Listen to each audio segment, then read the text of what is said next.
This crispy chicken is from a taco place. This crispy chicken is from a taco place? The taco place? Taco place. It comes in a burrito, too? From your taco place, it's also a chicken place that's also a taco place.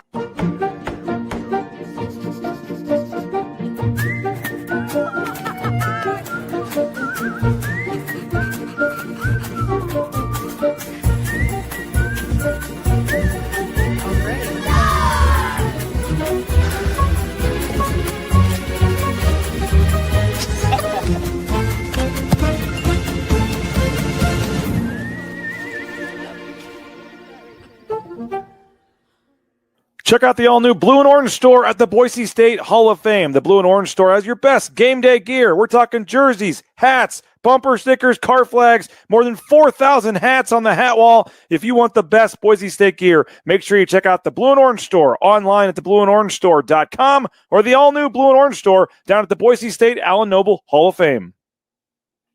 It's the fall kickoff sale at Lithia Ford of Boise. It's the best time to trade in and trade up to a new Ford truck or SUV with the room to haul your payload or playload. Visit Lithia Ford of Boise, where Ford begins in Idaho.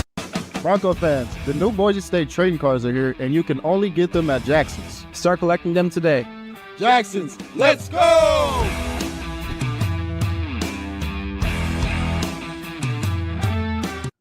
And final blade of grass. Done. And done. Who knew it'd take 2,007 man-hours to paint 47,962,053 blades of grass?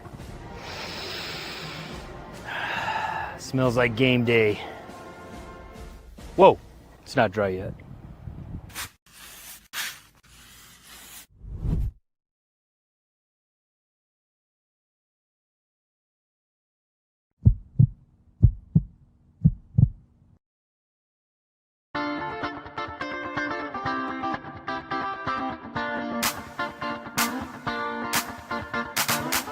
This is Bronco Nation News Live. The best interviews, the most informed opinions, the latest breaking news, all from the top Boise State insiders. Bronco Nation News Live is the only daily show that talks nothing but Boise State sports. And we do it with you. Give us your comments or questions in the ICCU YouTube chat. Or leave us a voicemail on the Signature Roofing voice inbox at speakpipe.com/BNN. BNN Live is presented by our title sponsor, RopePaint.com, the official paint and coatings company of Boise State Athletics, and our major sponsors, Jackson's, Taco Bell, Idaho Central Credit Union, Lithia Ford of Boise, and the Blue and Orange store.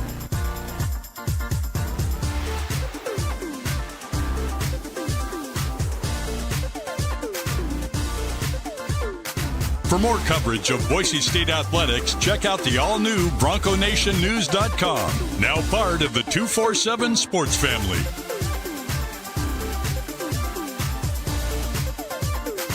Now, here's five-time NSMA Idaho Sports Writer of the Year, BJ Rains, with another edition of Bronco Nation News Live.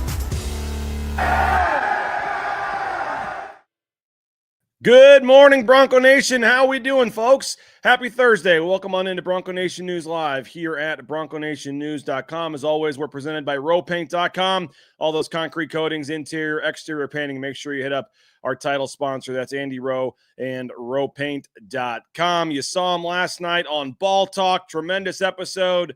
Well, you saw him if you were a paid subscriber, which I know many of you are on here, but Johnny Ballgame hosted Ball Talk last night. Here he is for his Thursday morning weekly appearance. Johnny, you get out, you'll only 30 minutes today. We got Jeramiah Dickey coming on at 9:30, so I will give you I will pay you for the full 45, just so you know, but we only need you for 30 today. How we doing? Thanks, VJ. Yeah, you got Jeremiah coming up, and there's a lot of stuff I know that you're going to be asking him, and I'll be watching that as well. So what is it, every second Thursday, fourth Thursday? What's your Dickey schedule? Whatever yours is. It's the week after you. We get him on Thursdays here. You have him the third Thursday. We have him the second Tuesday. Okay. Got it. Okay, yeah, plenty of stuff to talk about with JD, obviously, BJ. So let's do 45 minutes of work in 30 minutes today. I'm fired up and ready to go for Boise State Air Force. Adam Freeland says, great episode of Ball Talk last night. Yeah, so, we it killed was, it, man. Heard That was a good one. Great comments, great stuff. I know great comments from our man Mike Sanford, and you can go back and watch that if you're a paid subscriber. It is on the VIP message boards. There's also a story at BroncoNationNews.com that links to it. So already all kinds of questions and comments coming in for Jeramiah Dickey. Get those in. We'll ask him about those. I'm going to avoid, and hopefully, Johnny, not ask him about when they're playing Idaho. That seems like it's getting brought up every single time right now. When are they bringing back baseball and wrestling? I mean, all the traditional ones. We're going to hopefully avoid some of those, but I think there's some interesting topics going on right now, and we'll get Jeramiah Dickey's comments and thoughts. So this is your chance, fans. You get 30 minutes from 9:30 to 10 o'clock to just put whatever you want in the YouTube chat, and we'll try to get to as many questions as we can for the Boise State AD. And so now is your shot, and we appreciate Jeramiah for doing that. Johnny, it's 9:07, so we are less than 8 hours away from the first official unveiling of a Boise State injury report. That'll come out at 5 o'clock tonight, 48 hours prior to kickoff. The only one that we believe to be included on that, I think, of any significance is Breezy Dubar. Maybe I'm missing somebody, but I mean, for the most part, knock on wood, Boise State has avoided kind of those long-term injuries here through the first 2 games of the season. But I've got a story right now, BroncoNationNews.com. What do you make of the Mountain West adding the injury reports? And they don't have the probable or the doubtful like some of the conferences do. It's just questionable or out. It comes out 48 hours prior to kickoff of all Mountain West games. We'll get our first one tonight at 5 o'clock. I wonder how coaches are going to deal with the questionable part of this. I think it's pretty easy to manipulate that and say, even if a guy's out, say, oh, we thought he might play on Thursday. We were holding out hope. We put him as questionable. We'll see. Spencer Danielson says they're going to treat it, honestly and do it right. We'll see if that's true and if other schools do. But injury reports, what do you make about that? Just the out, I think, is helpful. You remember how many times we would go on the air? I'll just be honest. We knew Riley Smith wasn't going to play, the tight end. We know it, but we couldn't say he was out. The coaches wouldn't say he's out. The fans had no idea Riley Smith wasn't going to be playing on Saturday until whoever the SID was sent us all that text saying out, out, out, out. Okay, yeah, shocker, Riley Smith's on there. We all knew it, but we weren't allowed to even mention the injury thing. And now we don't have to play that game anymore. For those who are just out and we're not messing around anymore, that will be nice to know that, especially for the fans, man. I remember how many fans on Twitter would say stuff like, wait, what? This guy's out? Been talking about him all week. Like, what's going on here? Like, we're like, yeah, I know it sucks for us too. Trust me. We won't have to deal with that anymore as far as, we'll know guys are out and we can actually just report it.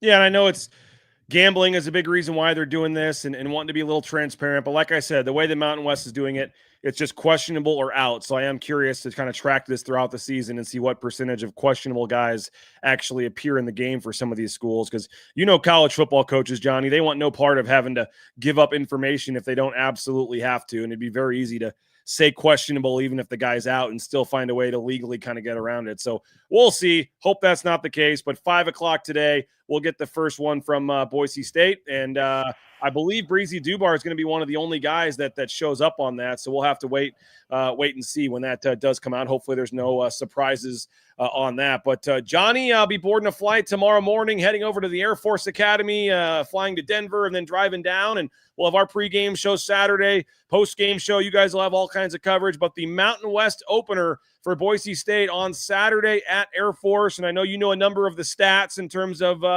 Mountain West openers, road openers coming off buys. I mean, a lot of trends bode well for Boise State in this game, but certainly, going to be quite the test. Open up conference play against Air Force. Is this going to be one of those pesky Air Force games or is it not?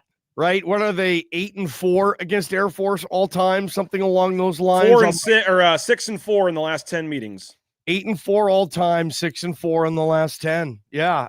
This could be a close one. I don't think it's going to be, though. I think Boise State in the fourth quarter will be ahead comfortably. I think they're going to be able to handle Air Force. I'm not worried. And the bye week stat, I mean, come on, if you are into trends, this program since the year 2000, since Hawk took over or Cutters last year, is 28-1 off a bye week. You give this team 2 weeks to prep. You give Chris Peterson, you give Dirk Cutter, you give Hawk, any other coach that's been here, you give them 2 weeks to prep. This program doesn't lose. 28-1. The one loss was that stupid New Mexico game with Bob Davie in 2014 that you and I were both in the press box for. That's the only line they've lost coming off a bye week, really, since they went D1. So I'm not worried. I think they're going to handle this. I think they have the better roster. I think the team's motivated. I think they've washed out whatever it was that needed to be washed out as far as South Florida goes. And now they're just focused on league play, win this game. And then you got a couple of non-cons coming. But yeah, I think Boise State is going to handle Air Force and Colorado Springs. And I can't imagine these two teams are ever going to play again unless it's in like some weird bowl game or something. I'm not as confident as you, Johnny. I'm a little nervous about this game for Boise State. Everyone, people want to call me a homer or whatever. I don't love the spot for Boise State. I mean, you look at this, Johnny. I'm not saying they're going to lose, but I certainly don't see this being some comfortable win where they're up, 24 points in the fourth quarter and putting all the backups in there. I just don't see that in this game at all. I'm very concerned, and I've talked about it all week, Johnny, but the lack of experience that Boise State has against this triple option, I just think that's a big deal. I think that's a really big deal if you've never played the triple option. I mean, even talking to Jaden Mickey yesterday, first time he played him, didn't go very well. Second time he played him, much better.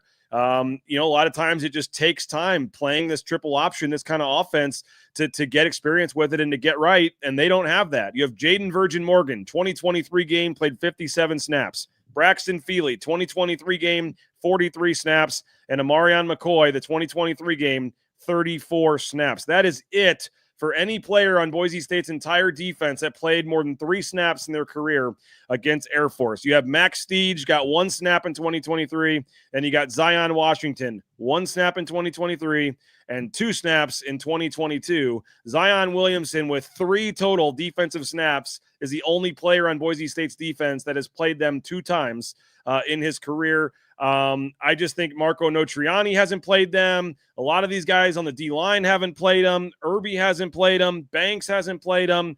All these guys, Franklin Johnson Jr., Benefield hasn't played them.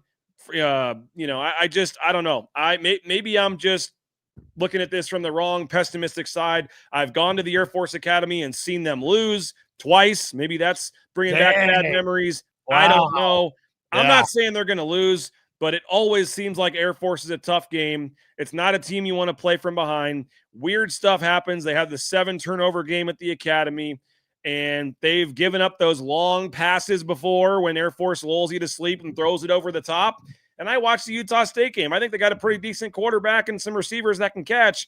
And I've got, as I'm sure Boise State fans do, flashbacks of getting beat over the top, with long passes and losing to Air Force.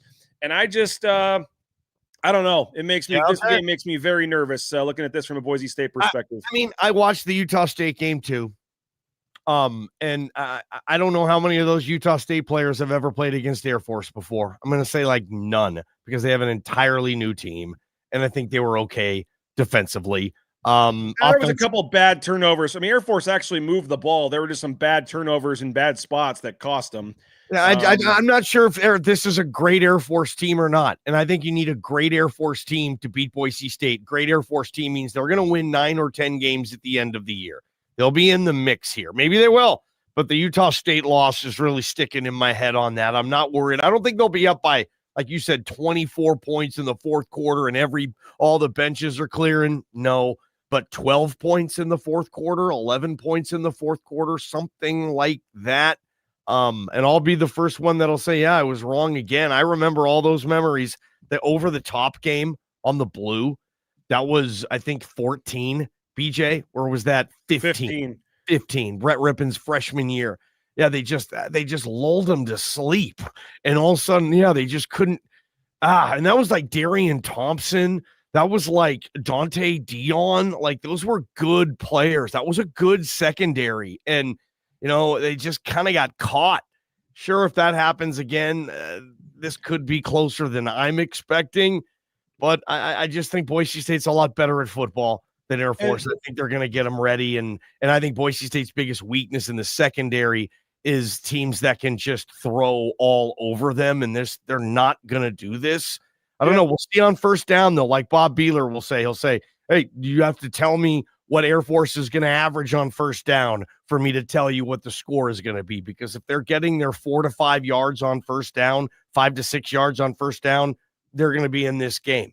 But if they're on 2nd and 8 or 2nd and 7, then Boise State has a chance. So that's something to pay attention to. And you know what? You're probably right. Like I said, maybe when it's all said and done and it's 34-20, I'm going to go, yeah, I should have seen this coming. Boise State's just clearly the better team. But which is what a lot of fans in the chat are thinking here. We've got Luis Soto saying 34-14 is his prediction. Candid Traders got Boise State also winning by 20 in this game. We've got 34-24 here as another prediction. Again, I'm not trying to hyperbole, whatever, Johnny, but because they did not play last year and because you don't have this, they played 11 years in a row, Johnny, up until last year and then did not play last year. And so you throw that in there and they did not play last year and only 3 guys with significant experience. And again, maybe it won't matter, but I think you could say only before the very first meeting in 2011 when they had never played Air Force, I think you can say this is the most inexperienced defense against the triple option that Boise State's ever had going into this game all the way back to 2011, the first time they played. And so it's not your typical normal offense. And I just worry a little bit about them getting beat by it. But you know what? You're right. They're pretty good against the run. Maybe I'm worried about nothing. And the passing game, which has hurt them in the past too, looks like it's like actually a legitimate thing that Air Force likes to do. They've thrown the ball 32 times in 2 games. And in the first game when they won against Bucknell, they still threw it 9 times. So it wasn't just like they were throwing it when they were, losing in the second half against Utah State. They threw it 5 times in the first half against Utah State. So they're averaging like 4.5 passing attempts a half in the 3 quarters where they were winning or in the game. So I hope I'm wrong. Like you said, a lot of the other stats do point to Boise State. They're 12-2 in the conference opener since joining the Mountain West. They're 11-3 on the road conference opener since joining the Mountain West. They're, like you said, 28-1, but also 16-1 off the bye week in the Mountain West. And they're 51-10. 51-10, Johnny, on the road in the Mountain West. Just straight up record spreads, whatever. 51-10, and they're on a 12-game road winning streak in the Mountain West Conference. They've won 12 straight road Mountain West games and a 6-game. I guess it's a 12-game overall record. 6 road games in a row. All right. Well, where is games in a row in the Mountain West overall, and they've won 6 road games in the Mountain West overall, and this is an interesting. It says record against Mountain West opponents. They're 51-10, but then it says record in Mountain West games. They're 44-10. So I don't know. Maybe that's teams that are no longer in the Mountain West. That's teams that they played the Mountain. That's teams that they played when they were in the WAC, and the team they played was in the Mountain West. Like when Boise State kicked Wyoming's ass when they were in the WAC, and Wyoming was in the Mountain West. It's against Mountain West teams. And go for it. Here's the biggest stat of all, Johnny. This is the one that's going to decide the game. Over the last 6 years, Boise State 21-2 when playing on the CBS Sports Network. So I guess that just sets it up there. That's it. But no, in all seriousness, Johnny, a lot of the stats was on the call. I'd be with you. If your boy Rich Walsh was on the call, yes. Yeah, what the heck? Yeah, Jason Knapp. Come on. They bumped Rich Walsh, or at least give this game to Chris Lewis. Yeah. You got your boy Robert. You got your boy Robert Turbin, though. Yeah, he's coming on IST tomorrow. I'll be okay. Fine. Perfect. Also get Brandon Baylor on the sidelines. Be my first experience, I think, with Brandon Baylor. Jason Knapp on the play-by-play. Robert Turbin. But as always, you can turn down the TV, turn up the Bronco Radio Network, and listen. Sync your TV there and listen to Bob and Pete. And Johnny. I mean, all the stats, everything says Boise State should be fine in this game. I just I never ever feel good for Boise State going into a game at Air Force. It just let me throw this to you then. Okay. Let's say you're right on this. They lose. As Jeramiah Dickey will say, what's next?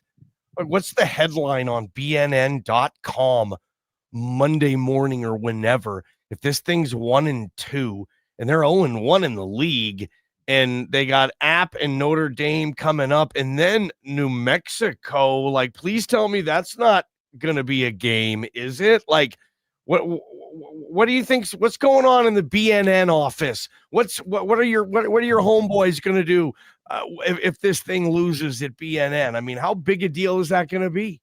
Pretty big deal, and I don't want to see it for Boise State fans' sake, but part of me does want to see it because that'd probably be record viewership. I could tell you that. But no, I think that I don't think they're going to lose the game. I mean, they are 10-point favorites. It started at 4, went to 10. I think this Air Force team is decent. I don't know if they're a great team. I mean, they just went to Utah State and lost, like you said. They just went as a favorite to Utah State and lost. And I know it was on the road. I get it, but let's just put that in perspective. They just went on the road, lost at Utah State. Utah State's not expected to be a team, Johnny, that's going to fight for and they didn't have a bye, and they didn't have a bye to get ready for them. And they have a bunch of new dudes who have probably never played against the option since high school or junior league. Like, I'm not buying it, BJ. I think they're going to handle it.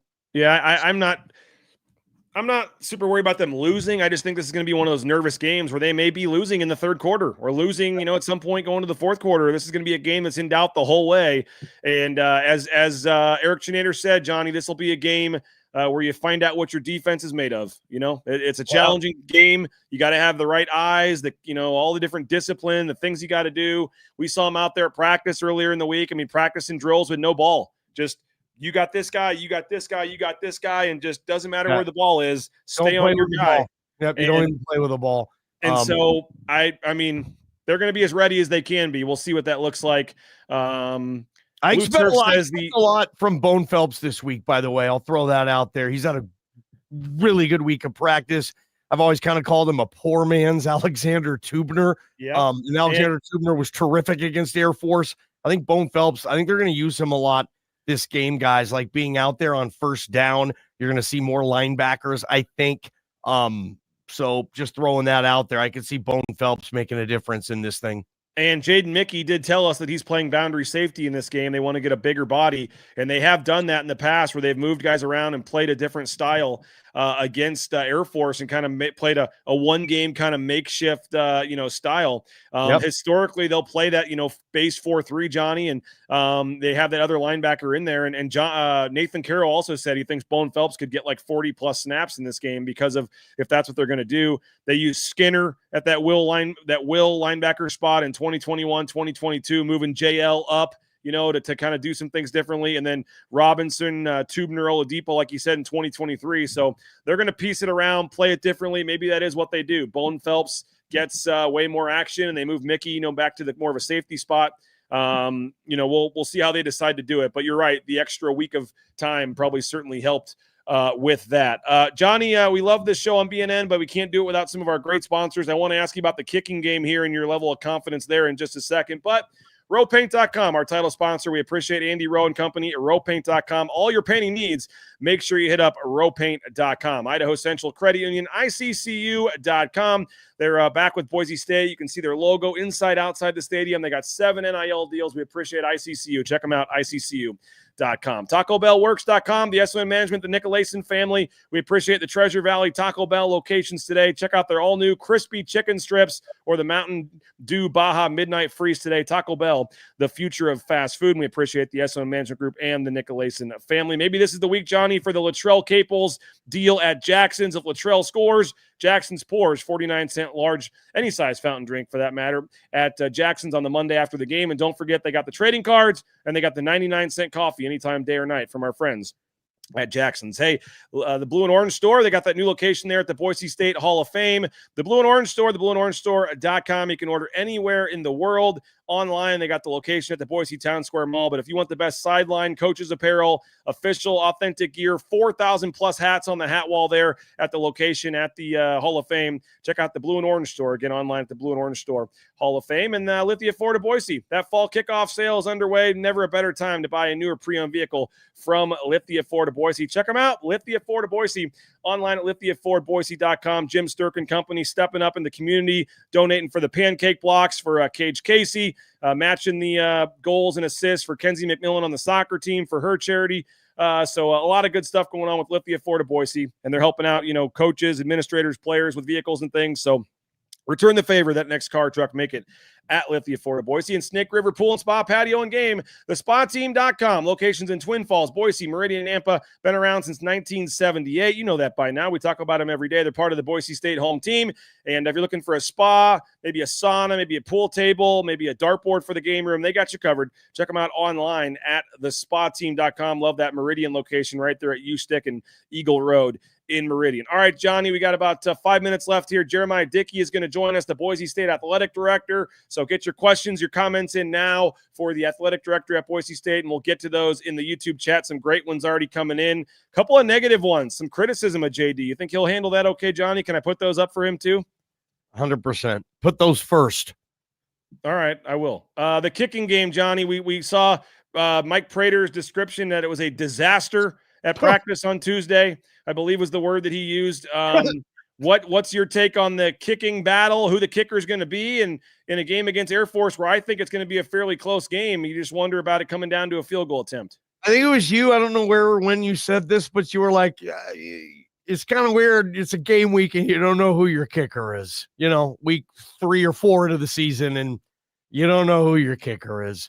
And, you never, ever want to have 2 different field goal kickers in the same game, ever. If it's an injury or even worse, psychological, or both, and I don't want to panic too much. They're 1 for 3 on field goals as a team this year. There have been instances where you're like, why don't you just take the 3 there? And then me and you are thinking, oh yeah, I know exactly why they're not taking the 3 there. They think it's a better chance percentage-wise if they run a play from scrimmage to pick it up than attempting a field goal. From what we can talk about, the non-embargoed parts of practices. Yeah, I mean, Prater said the yips. I don't know. I've never seen that many missed kicks in a football practice before, and I don't want to. I mean, I think that's fair. I think you're watching this too, and me and you said this in August. We did, BJ. We said this in August, and I don't know if they do lose. Maybe it's one of those games where they struggle in the red zone or can't get the 6, have to settle for the 3, end up missing a couple, playing musical chairs at kicker. I mean, do you think there's any chance more than one player attempts a field goal tomorrow? I'm sorry, Saturday. I don't know, but Spencer needs to figure this out. Mike Sanford had some really good stuff to say on being a head coach in a building where, I mean, the whole team knows. You can't hide it when you have faulty kicking. The whole team saw those misses, BJ. They were all there watching at practice. They're there on the sidelines, and there's like this dead air when he misses one. Didn't the one you caught one? You were in the end zone, remember? You can it's weird. There's this dead air. And everyone's just like, did he just, okay. I'm not. Hopefully it gets fixed, but Spencer needs to figure out a way to get this kicking thing just decent, just good, just to standard. It doesn't have to be amazing. You're not going to have Jonah, but yeah. I mean, yeah, BJ, it's an issue. Your thoughts, man? Am I wrong on any of that? You're there too. No. I kind of chuckled when Prater tweeted that it was a disaster, but I mean, I love it. Yeah. Apparently Boise State didn't chuckle when they saw that tweet, but I doubt it. Yeah, I won't say who kicked it, Johnny, and I don't know what we're supposed to report from which part of practice, but the fact that I caught the field goal attempt was great, and I was proud of myself, but I was nowhere near the goalpost when I caught it. I was significantly to the right of the goalpost when I caught the field goal attempt, so yeah, it was just it was way off, and right to BJ. I don't know, maybe they're aiming for you, or I don't know. Apparently they don't have the footage.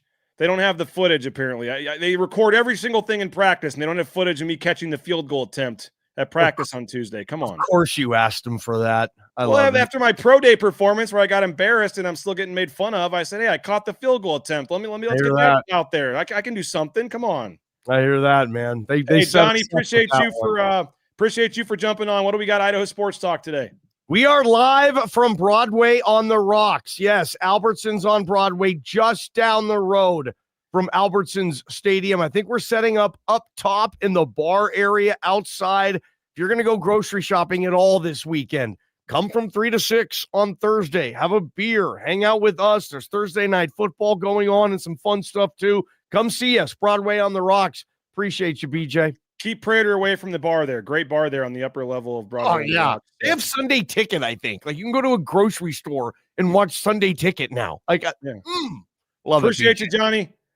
Hey, we got Jeramiah Dickey coming up momentarily. Want to thank Bauscher Real Estate. Matt Bauscher and Bauscher Real Estate, #1 ranked realtor in the Treasure Valley. He helped us buy and sell our home. So if you're looking to get a home, I know everybody has 5 friends that are realtors in this town, but Matt Bauscher, big supporter of Boise State Athletics, return the favor at BauscherRealEstate.com. Hey, Ridley's Family Markets, shop Ridley's.com. They got 13 locations in the state of Idaho. Download that Skip app. Get savings up to 40% off at the checkout line. You can do that at shopridleys.com. Local company helping out folks all over the world. Transportation compliance service. If you're looking to get into the trucking industry, they can help you with the permits and things you need. We appreciate their support of BNN. So transcompservice.com. Check them out. Transportation compliance service. And if you want to leave us a voicemail, speakpipe.com/BNN. We'll play it on the post-game show, pre-game show, tomorrow's show with Prater anytime. Speakpipe.com/BNN. Leave us a voicemail. It's brought to you by Signature Roofing, covering our community for more than 2 decades. Whether it's a re-roof, repair, an estimate, or an inspection, all your roofing needs, they got you covered at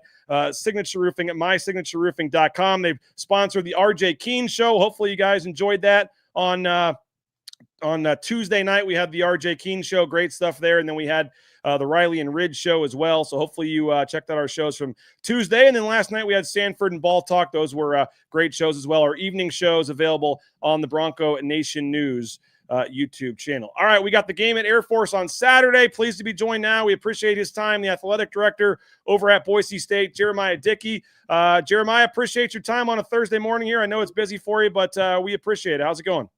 It's going well, and good morning to Bronco Nation and you, BJ. Thanks for having me on. Now, we got a ton of questions coming in, Jeramiah, but I'm not going to lie. A couple of them are kind of negative. I don't know if you want me to skip those in the YouTube chat, or if you're open for all questions today, good and bad.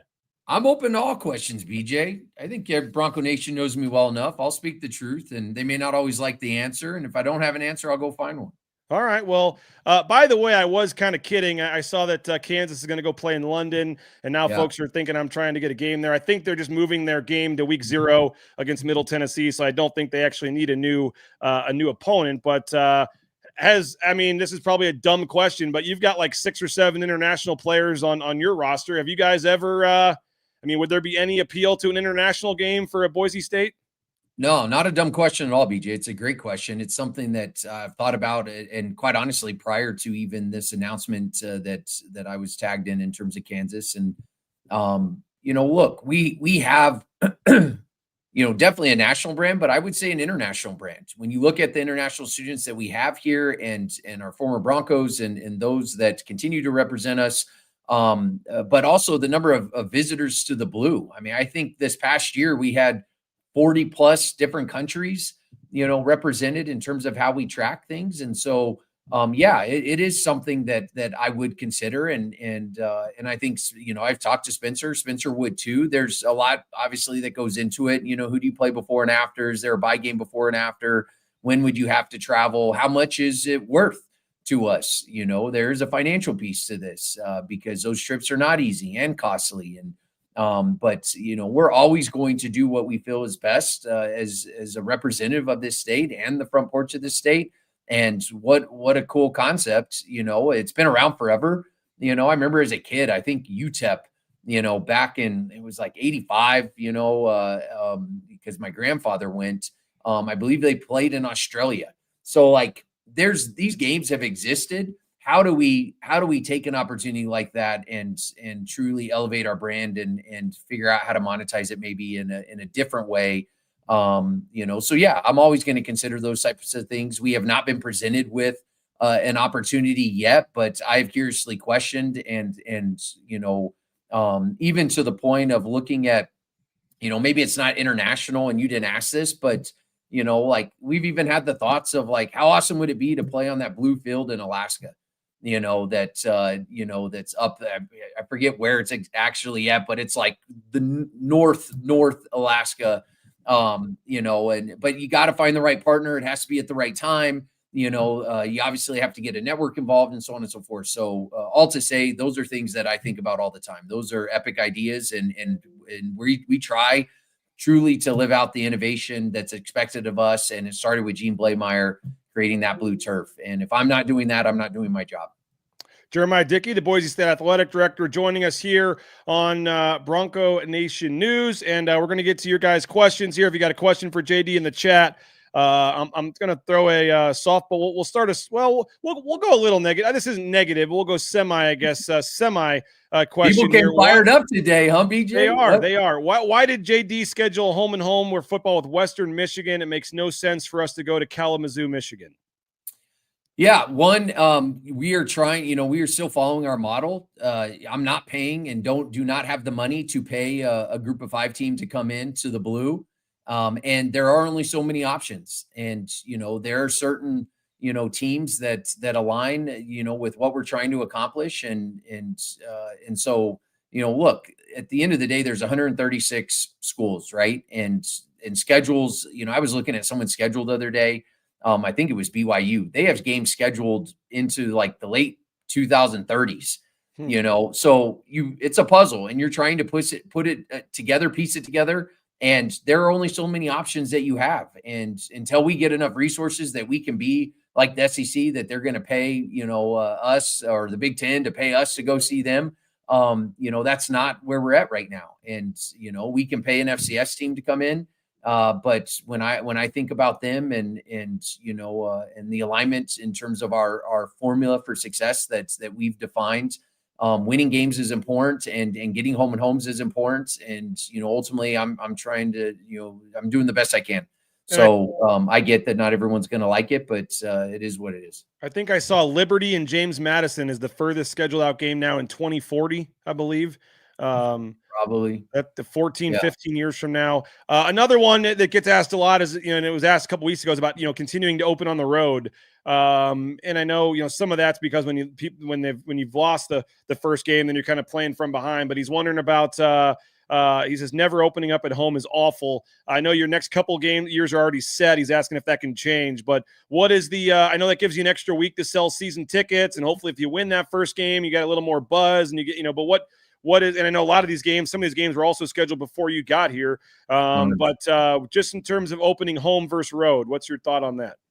Yeah, I would love to open at home. Obviously that's something, in terms of the schedule, you inherit certain things and that's not judgment. I've been very vocal about that. That's not judgment on anyone prior. Like ultimately it's my responsibility.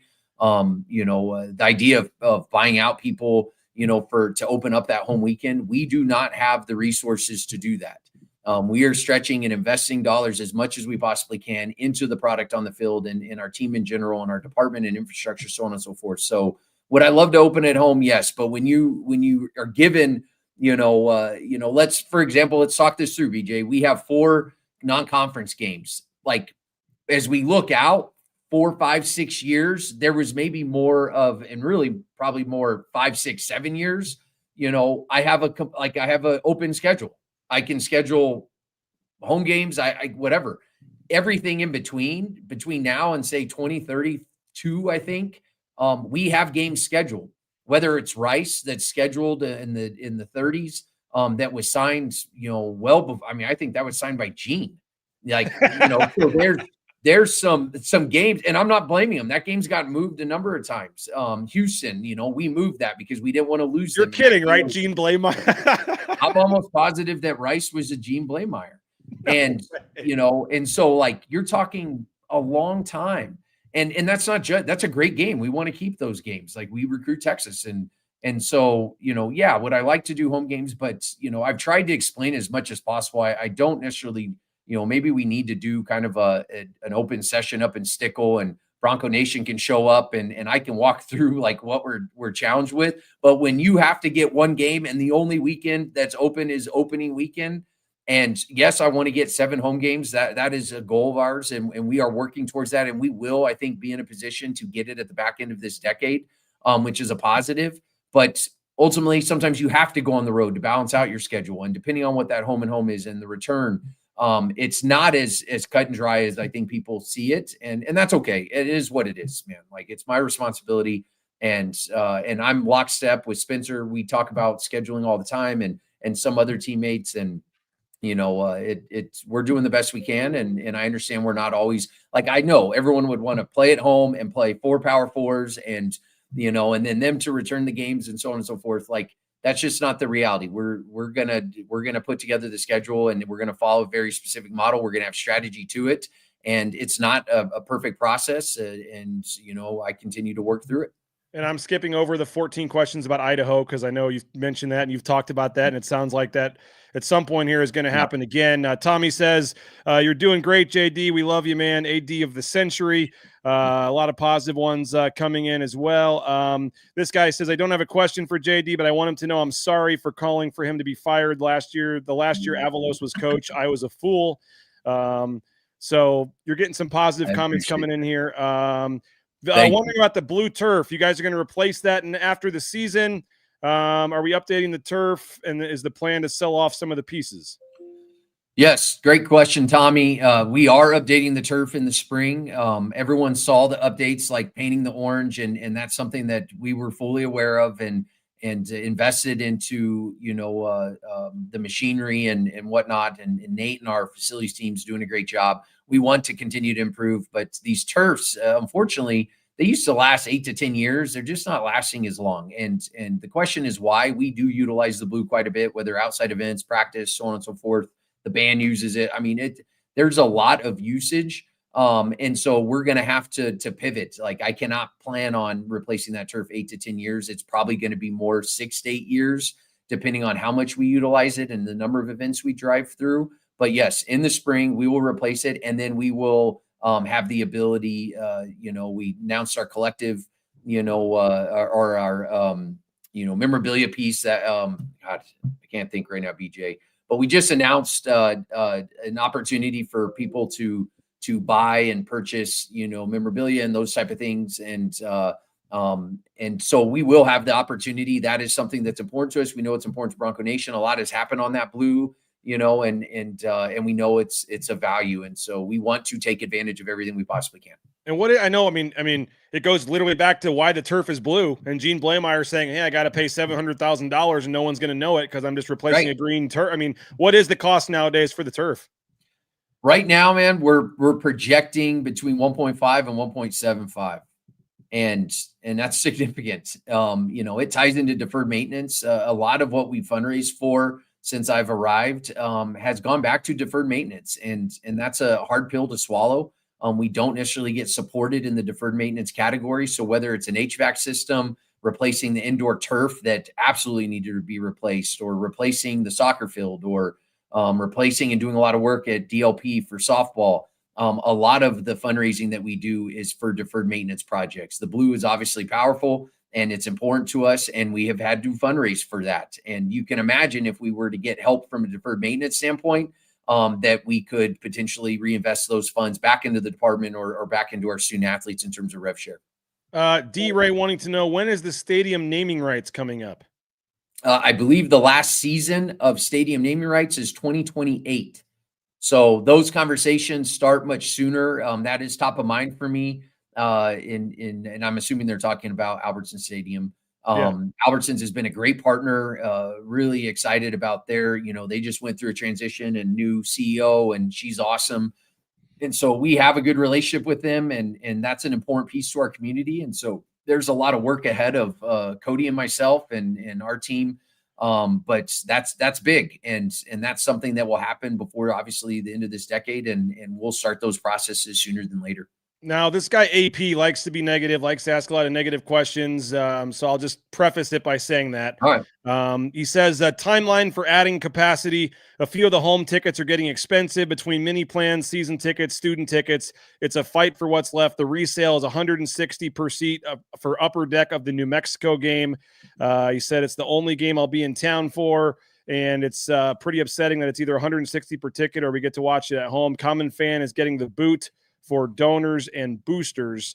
What would your take be to that? And you had one more small comment that I was trying to find before kind of lumping it all together, but something to the effect of that the bigger donors and boosters are all that you guys care about.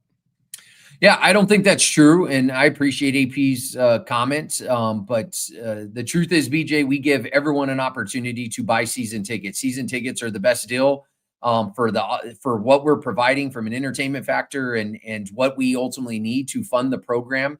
I wish I could offer free tickets to everyone. I wish I could offer a $20 ticket, whatever. That's not the industry as we were professionalizing, and that's hard, but it is top of mind for me. We've talked about it with the North End Zone. We understand what we represent. We want to provide price points for every member of our community, and for those people that travel in and whatever else. Ultimately, I would say the secondary market is the place to go. We've sold out 11 games. In many ways, we're a victim of our own success, and that is the expectation. Bronco Nation has listened. It is top of mind, though. I want to provide price points for families. I have a family. It's expensive to go to the movies, it's expensive to go to certain things. That's why we've invested so much into the entertainment factor. That's why the product on the field matters, which Spencer's and team are doing a great job with, and the CFP run last year. We want to continue to provide value, and that is going to ultimately impact what we do on the east side of the stadium and so on and so forth. The price point, and we had a 90% plus renewal rate in the North End Zone people that were relocated. That's really unheard of when you look at that. And that ties into the price points that our team has been very strategic and diligent on, in terms of doing their due diligence. And because it is from the top down important to me that I want to take care of our people and I want to provide them opportunities. But the earlier you get in, the earlier purchase, the more or the cheaper those tickets are going to be. And once they hit the secondary market, those are Bronco fans and others selling them. And, and I can't, control that per se. That New Mexico game is family weekend and it also is sold out. And so ultimately that drives the market, which is of value to us too, as well. So. And I would say, he had one more comment. He said, should have prioritized adding capacity before cutting back for premium seats. Clear the direction is catered to the folks for a foreseeable future. Common fan doesn't exist. I would fight back on that too, because I'm pretty sure you can buy a ticket for most games before it's sold out for like $30-$35, right? Correct. And, but the key is which is why since the day I arrived, I said 6 games, 6 sellouts. It took us a few years to get there, but now we are doing it. And the onus is on people to show up. There's ownership across the board. I will take my ownership. I want to make sure that we are taking care of the average fan. I take offense to it. Like, I was an average fan growing up, and that is something that's important to me. And I do not believe our model is solely created for the benefit of our top donors. We are trying to check all boxes, and every fan is important to me. That's why I'm so vocal on social media. That's why I connect with as many people as I can. That's why the Blue Collar Club is a priority for us. Every dollar counts, and every fan is important to us. And we continue to try to create opportunities for them. The earlier you buy tickets, the better. And there's and everyone in many ways has to take ownership in that. And we're going to continue to do the work. When we think about the east side and potentially expanding, that is top of mind. We want to get to 40,000 plus seats in our stadium. Part of that is to bring people in from the community. Unfortunately, and once again, out of our hands, the cost of doing business has gone up. And so we are creating models and ensuring that we are accommodating as many people as we possibly can, because it does us a disservice, BJ, if I'm only concentrating on our top 5%. I know what Bronco Nation is, and that's why I love this place, because I'm more blue blood and built different because how I was raised, and so that's something that will continue to be important for us, and we will continue to create opportunities for all fans. And the vast majority of people in the chat are agreeing with you. The Nudge says Cry Me a River on the ticket prices. Kurt Fuller says, yeah, get your tickets early. Julian says, if you disagree, donate $5 million. I'm sure you'd gladly, take that help. But what people are asking about I saw this on the Twitter. I can't find it right now, but the apparel deal with Nike.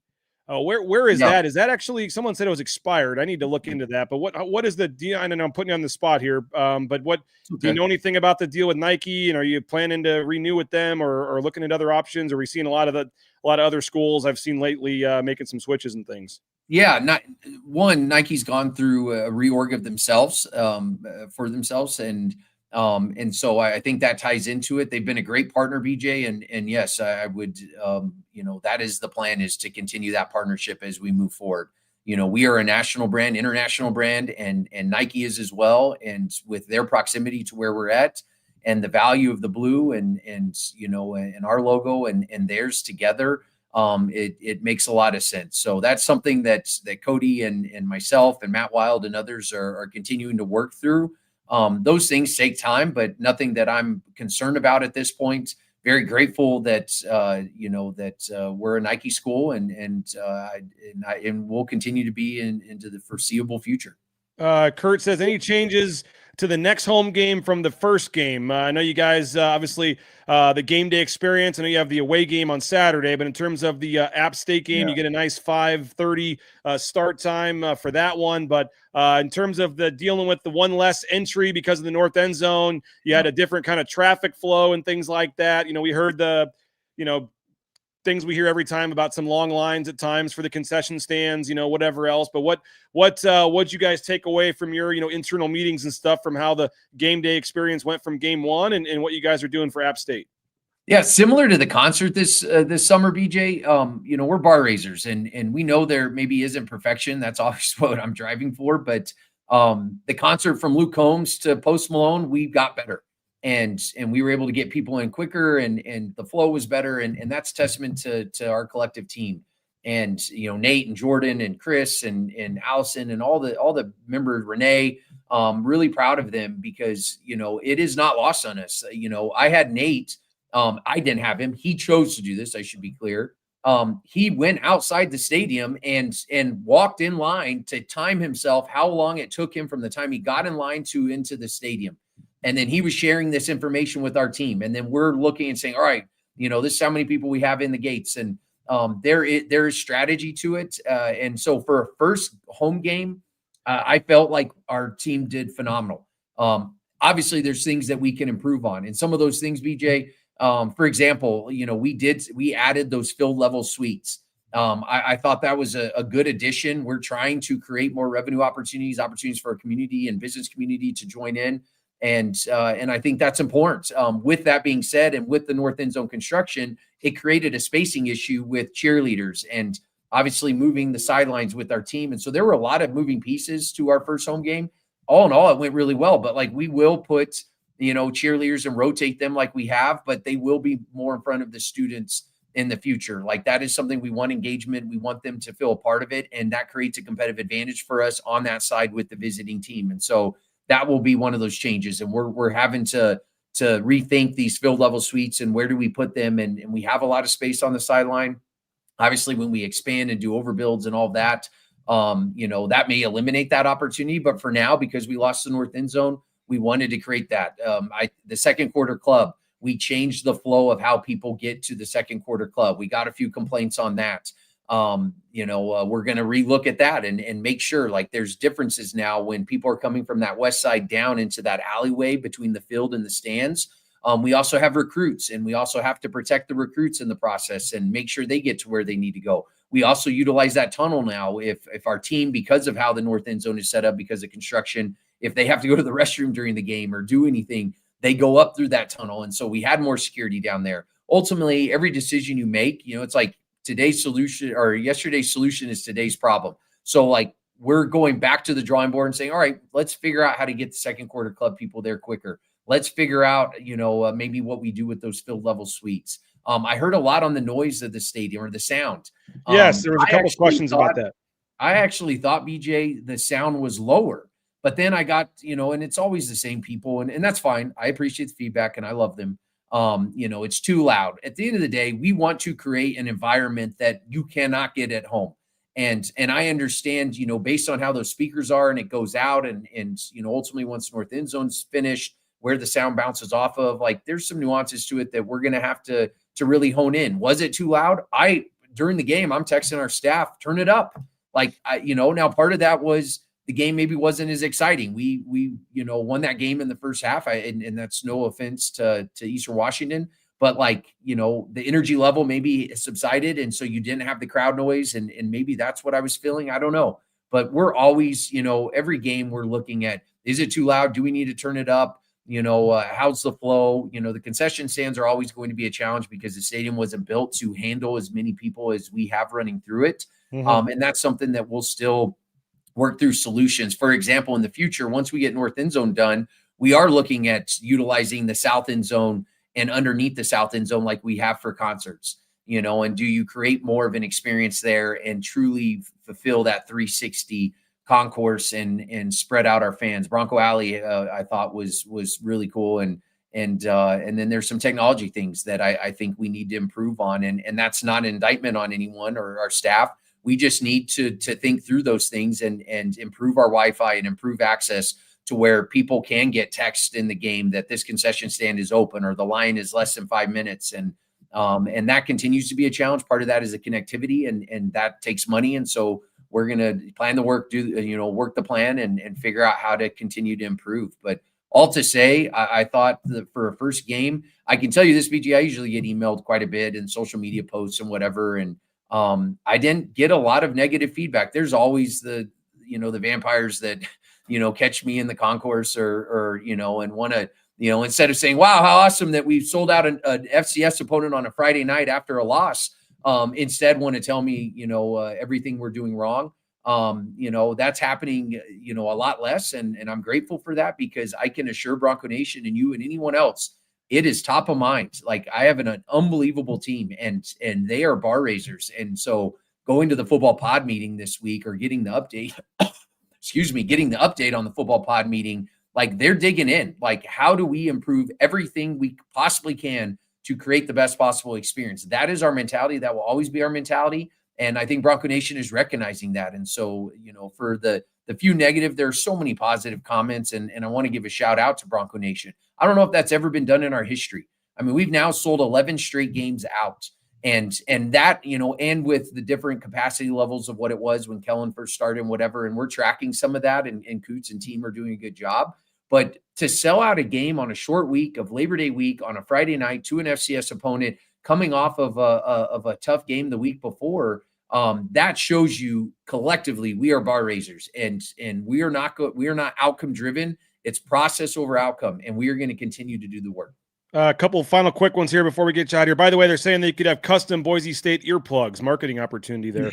Sound was great. Now, I know when you mentioned the north end zone, there's not, some people say, oh, that's just temporary. There's not a plan to put more speakers back in the north end zone, right? That the sound system is what it is there. And the problem is to hit for everyone in the stadium to hear it. If you're closer to the speakers, it might just be a little louder, right? Yeah, correct. Right now, I mean, if you remember, the speakers used to be on top of Blaymire.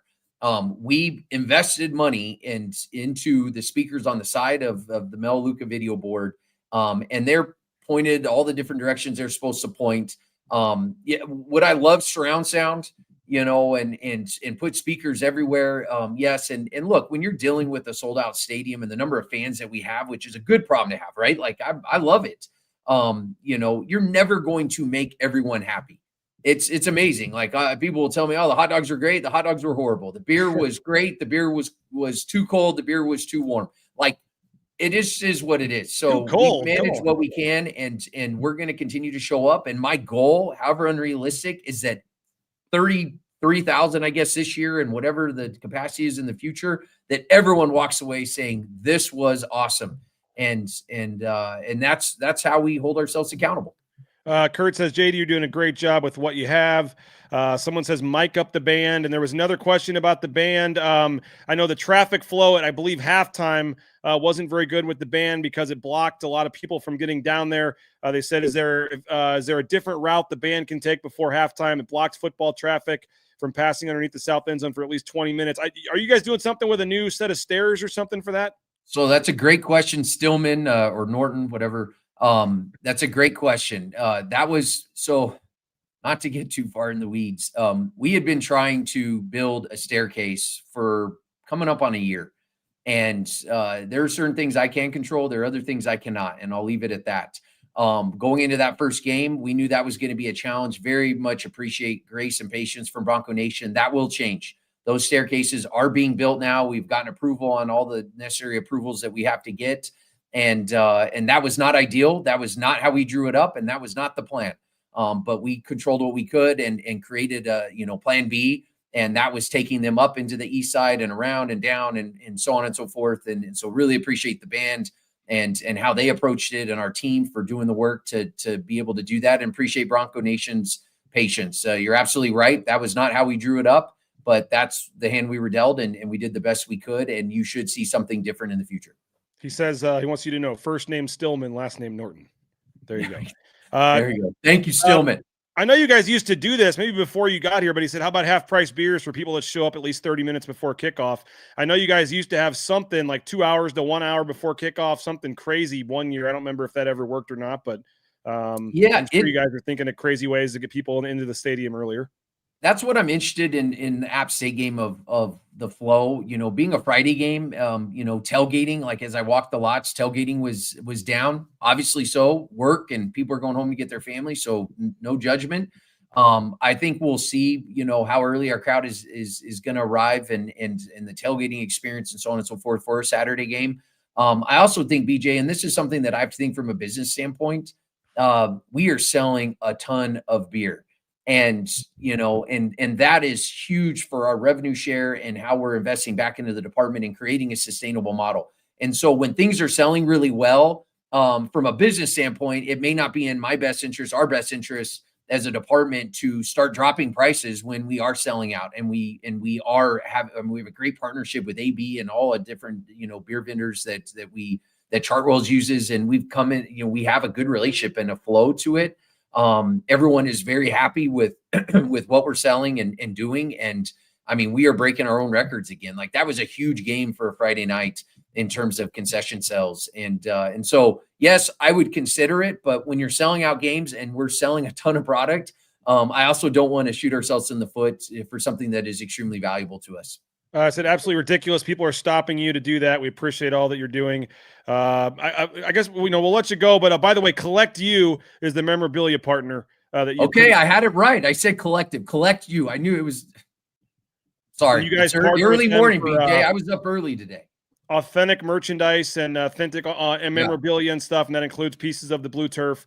And Collectu is where you can get more information on what you guys are doing with them.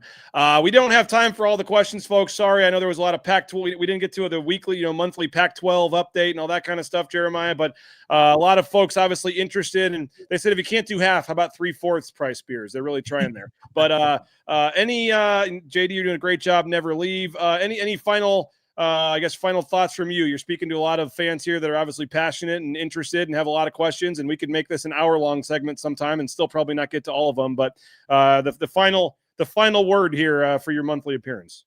For sure. And thanks again, BJ, for having me on. And thank you, Bronco Nation. I love you guys, and we're going to continue to do the work. I know Pac-12 is top of mind.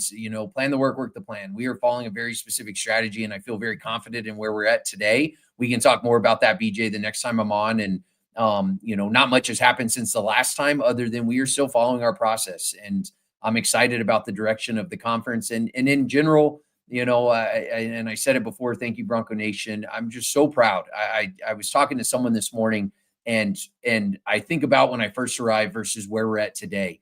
And when you talk about being innovative and being bar raisers and what's next mentality, the fact is we have Bronco Nation bought in, and you all believe, and I am grateful because we are bar raisers and we are continuing to improve, and we are never finished. It's always what's next. And I'm just really grateful because we saw that. And I go back to selling out that game on Friday and now 11 straight games. And you're going to see that domino into men's basketball and our other sport programs. You plan the work the plan, and stick with us. We're not finished yet, and it's always what's next. I appreciate you guys, and go Broncos. Now we have folks asking for jobs. Tommy says, can I get a job so I can convince the wife to move from South Carolina? So, the chat's getting off the rails here, but we appreciate your time, Jeremiah. Not a lot of ADs would just take the good, the bad, whatever from fans here. So appreciate it, and we'll do it again next month, and we'll see you at the Air Force Academy on Saturday. Looking forward to it. Sounds good. Safe travels, BJ. Go Broncos. There he is, Jeramiah Dickey. Appreciate him for coming on. As always, hey, don't forget, we'll have that watch party at Uncle Bob's Pizza on Saturday for the Air Force game. 5 o'clock, join the BNN crew. We're going to have DJ Schramm as our special guest. You want to meet linebacker DJ Schramm, all Mountain West linebacker for the Broncos. He will be at Uncle Bob's hanging out, talking to fans, watching the game with you guys, and then he'll be on the halftime show and the postgame show. So Uncle Bob's Pizza there in Meridian. Check it out. We'll probably be there tonight, Thursday Night Football, half off all alcohol on Thursdays. If you're looking for a spot to watch Thursday night football, if you got a flag football game or a little league practice or whatever else, come on over to Uncle Bob's Pizza. Half off all alcohol tonight for the Thursday night football. And then, as I said, on Saturday, 5 o'clock for the Air Force game.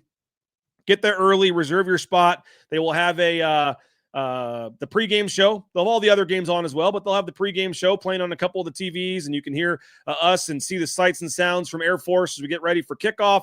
And then they'll have the game on, and then they're going to have a halftime show. They're going to have a halftime raffle. We're going to give away some gift cards. We're going to have some BNN swag to give away as well. It's going to be a lot of fun on Saturday at Uncle Bob's Pizza. And then, again, as soon as the game ends, make sure you jump on BNN YouTube. We're doing the halftime show again as well. We're going to give this a try. So if you're watching the game, be ready at halftime to jump on the BNN YouTube channel and chat with folks for 10, 15 minutes during halftime as you get your thoughts and stuff there on the halftime thoughts on the game. And then we'll be back post-game with about an hour or so with DJ Schramm, Nathan Carroll and company, Chris Van Sickle live at Uncle Bob's. Then I'll do my interviews with Coach Danielson and players, and I will jump in from the Air Force Academy, the press box, whenever. So Uncle Bob's Pizza in Meridian is the spot to be on Saturday for the Boise State and the Air Force game. So hopefully we'll see you guys there. We'll have full coverage from the Air Force Academy. I am heading over